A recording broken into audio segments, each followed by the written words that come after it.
Hello, I'm Richard Hunter and welcome to our look ahead for the week commencing the 11th of November. It's likely that this week's themes will very much continue into next week. Obviously, in terms of the UK, sterling is likely to remain volatile as we get the election polls and electioneering starting to come through. Obviously, Brexit has somewhat been put on the back burner, but we have the small matter of the general election to get through first, which will tend to overhang markets. In terms of the US and China, that's really the only game in town in global economic worries at the moment. The Phase 1 agreement, which we thought might be coming along rather sooner than expected, has, it would appear, hit another barrier, so any developments there will be closely watched.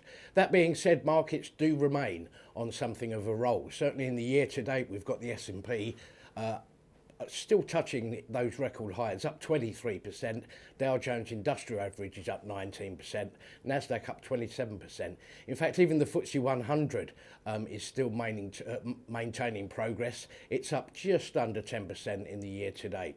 So in terms of next week, we've got quite a few corporate updates coming along. One of those is coming in the form of Vodafone. Obviously, it's recently announced that it's managed to procure some business from BT for the Virgin Media tie-up. That was bad news for the BT share price, good news for Vodafone.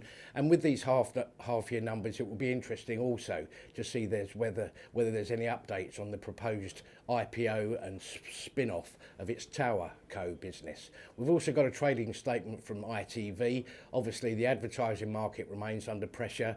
Did they get any sort of boost from the Rugby World Cup recently? It'll also be interesting to see whether we get any sort of updates on the recently launched BritBox joint venture with the BBC. Finally, there's half-year numbers also from Burberry. Needless to say, any slowdown in China will have impacted its sales, so that'll be one thing to watch out for. And there's also been some froth and bid speculation in the sector where LVMH, the Louis Vuitton company, recently made a bid for Tiffany. That lifted Burberry and signalled possible consolidation within the sector. Thanks very much for watching. Have a great week.